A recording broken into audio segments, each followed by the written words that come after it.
benvenuti a Villa Caerizzo Luca, una delle dimore storiche più antiche del Bassanese, una villa costruita già nel 1400 dalla famiglia Querini veneziana, che qui aveva anche le sue attività economiche. È in località La Nave, dove la villa è sorta proprio in riva al Brenta, quasi come elemento anche di incontro tra il fiume e la terraferma, tra il fiume e la campagna. La villa è iniziata nel 400, si è sviluppata poi via via durante i secoli ed ha avuto il suo splendore tra il 700 e l'800. Mi piace segnalare tra le bellezze di questa nostra realtà l'orologio del Ferracina, costruito dall'ingegnere della Serenissima Bartolomeo Ferracina da Solagna, un orologio ad acqua che veniva alimentato appunto dalle acque del fiume Brenta e dava il tempo, segnava il ritmo delle ore della giornata proprio con una canalizzazione e poi l'acqua proseguiva per irrigare la campagna. Poi questa villa nel Novecento è diventata anche la sede della Croce Rossa americana, con i volontari, tra questi personaggi illustri come il premio Nobel della letteratura Ernest Hemingway. Ma di questo parleremo dopo.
La famiglia Querini è la famiglia veneziana, nobile veneziana, che ha dato l'imprinting a questa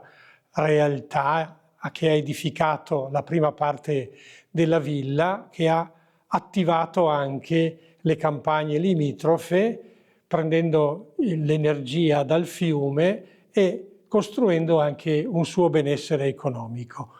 I Querini poi via via, in termini successori, hanno trasferito la proprietà della villa ad altre famiglie dogali veneziane, i Frizer, gli Erizzo, per arrivare negli ultimi secoli ai Belegno, ai Barzizza, agli Azzolin e dalla fine degli anni 90 del secolo scorso alla famiglia dell'imprenditore Renato Luca.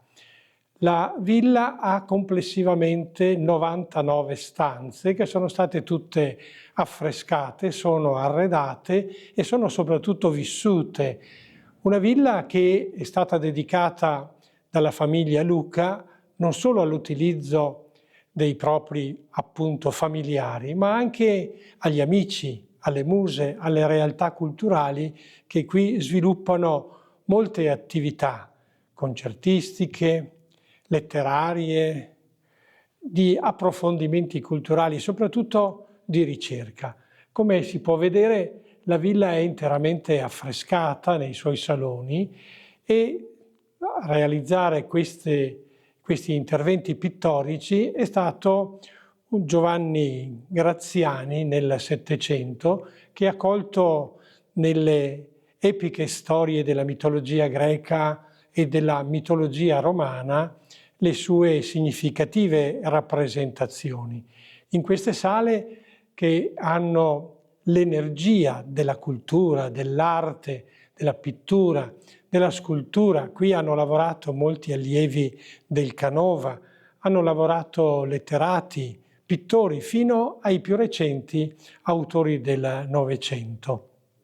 La villa, come dicevo, è dedicata alle muse e agli amici, alla mitologia, alla fama, alla gloria, e questo è particolarmente importante perché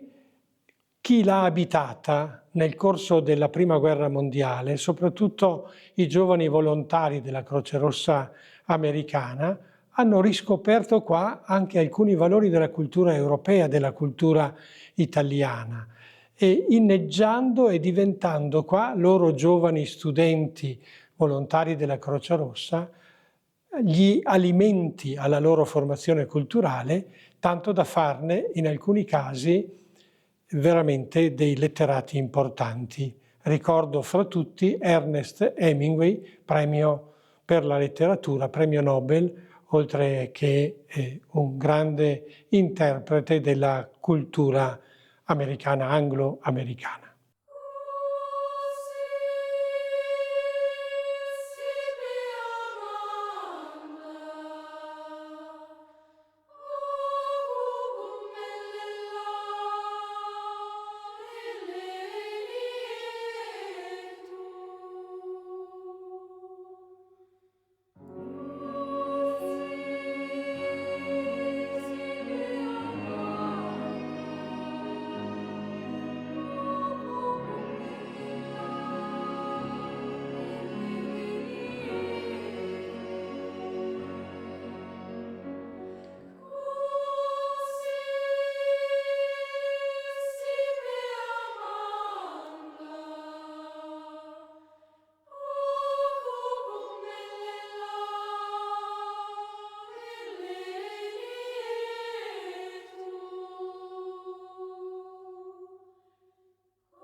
Dall'affaccio nell'angolo dei poeti, così caro a Dos Passos, a Willard, a grandi della letteratura americana, Ernest Hemingway per primo, da questo angolo dei poeti che si affaccia sul giardino meridionale della villa con lo sfondo della Cappella Mares, un'altra delle ricchezze di questo edificio. La Cappella Mares era stata dedicata dal conte Barzizza al suo amico del cuore, Gaetano Mares, il direttore della Fenice, un celebre pianista che è vissuto qua gli anni migliori della sua vita. Questo angolo dei poeti è importante non solo nella storia della villa, ma nella storia della cultura europea. Qui durante la Prima Guerra Mondiale c'è stata la sede della Croce Rossa e qui dei giovani americani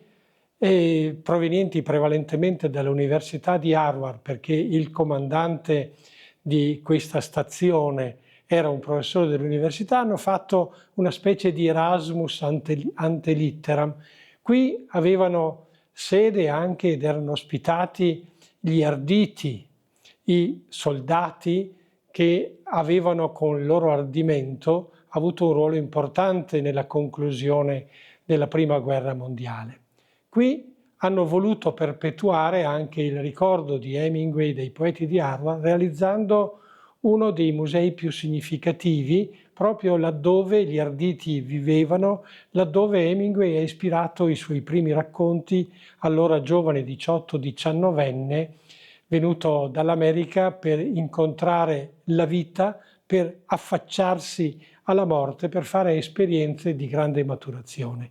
La villa ospita un paio di musei, quello dedicato a Ernest Hemingway, che quest'anno celebra i suoi primi 10 anni di vita, con numerosi reperti anche della vita personale di questo grande letterato, e un secondo museo,